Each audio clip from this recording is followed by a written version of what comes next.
حلالہ کی سچی کہانی 15 سالہ بچے نے کیسے حلالہ کیا ہوگا جان کر آپ کے ہوش اڑ جائیں گے۔ میں اپنے سابقہ شوہر اعظم کے ساتھ قصور کے حلالہ سینٹر پہنچی تھی، جہاں 50 سالہ ماسی انوری نامی عورت منہ میں پان رکھے بڑی تیز نظروں سے ہم دونوں کو دیکھ رہی تھی۔ اعظم نے طلاق کی مختصر سی وجہ اس کے سامنے بیان کی تھی کہ غلطی سے غصے میں طلاق دے بیٹھا ہوں، اب اپنی غلطی کا احساس ہونے لگا ہے، اس لیے حلالہ کروانا چاہتے ہیں۔ اعظم کی بات سن کر اس عورت نے زمین پر رکھا گلدان اٹھایا، پان کی پچکاری اس میں پھینکی اور اسے زمین پر رکھ دیا۔ پھر اعظم سے مخاطب ہو کر بولی، دیکھو بھیا، یہاں تو پیسہ پھینک اور تماشا دیکھ والی مثال ہے۔ دیکھو جی، اگر تو حلالہ کنوارے لڑکے اور کم عمر لڑکے سے کروانا ہے تو 50,000 لوں گی، کیونکہ 15 سالہ بچے ناتجربہ کار ہوتے ہیں، طلاق بھی جلدی دے دیتے ہیں، اور اگر جوان جہان مرد سے کروانا ہے تو 3 لاکھ لوں گی، اور وہ 1 ہفتے تمہاری بیوی کو اپنی زوجیت میں رکھے گا، یعنی مردوں کی شرط ہے۔ یہ سن کر میں اندر سے شرم سے پانی پانی ہوئی تھی۔ اعظم کا چہرہ غصے سے سرخ ہوا تھا، کہنے لگا، یہ مجھے منظور نہیں۔ پھر اس ماسی انوری نے گہری ٹھنڈی سانس بھری اور ایک البم ہمارے سامنے رکھ دی۔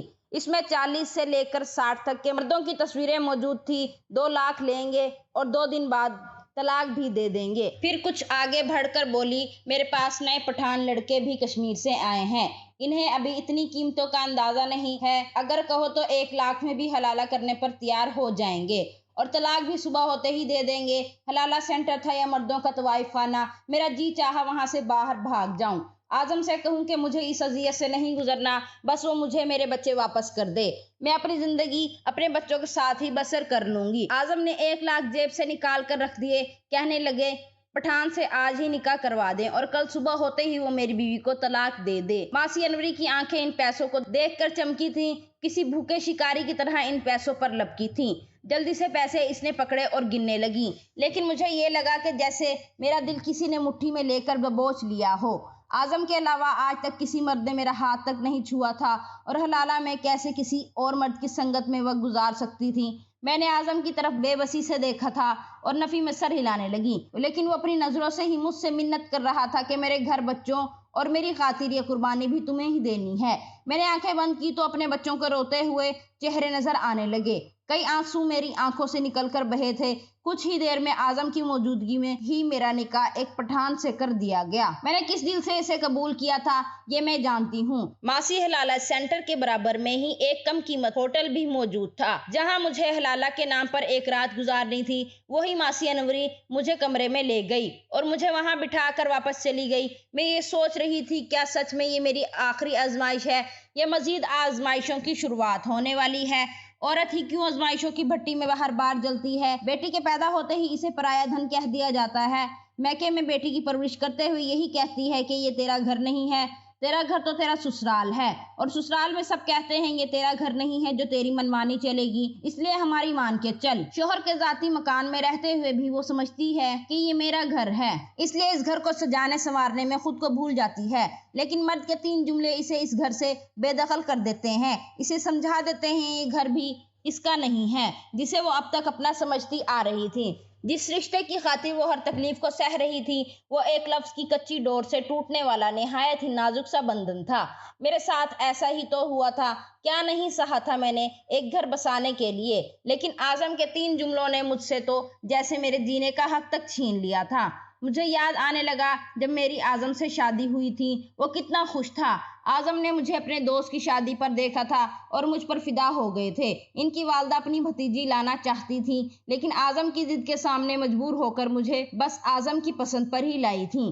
شادی کی رات اعظم کی خوشی قابل دید تھی۔ مجھے اپنے سامنے دیکھ کر وہ یہ سمجھ نہیں پا رہے تھے کہ کیسے اپنی خوشی کا اظہار کریں۔ ایک بے یقینی سی کیفیت تھی اعظم کی، اس کی تعریف کرنے کا انداز، اس کی محبت کا اظہار، مجھے یہ لگا کہ میں کوئی کسی سلطنت کی شہزادی ہوں۔ ایک رات میں اعظم کی محبت نے مجھے خود پر اترانے پر مجبور کر دیا تھا۔ وہ مجھ پر یوں فدا تھا جیسے میرا عاشق ہو، میرا دیوانہ ہو، مجھے پا کر اس نے پوری دنیا کو مسخر کر لیا ہو۔ لیکن مرد کی محبت بھی بڑی عجیب ہوتی ہے، اسے وہ لڑکی ہمیشہ پرکشش لگتی ہے جو اس کی دسترس سے باہر ہو، اور بیوی بنتے ہی محبوبہ کی محبت 4 دن کا بخار بن کر اتر جاتا ہے۔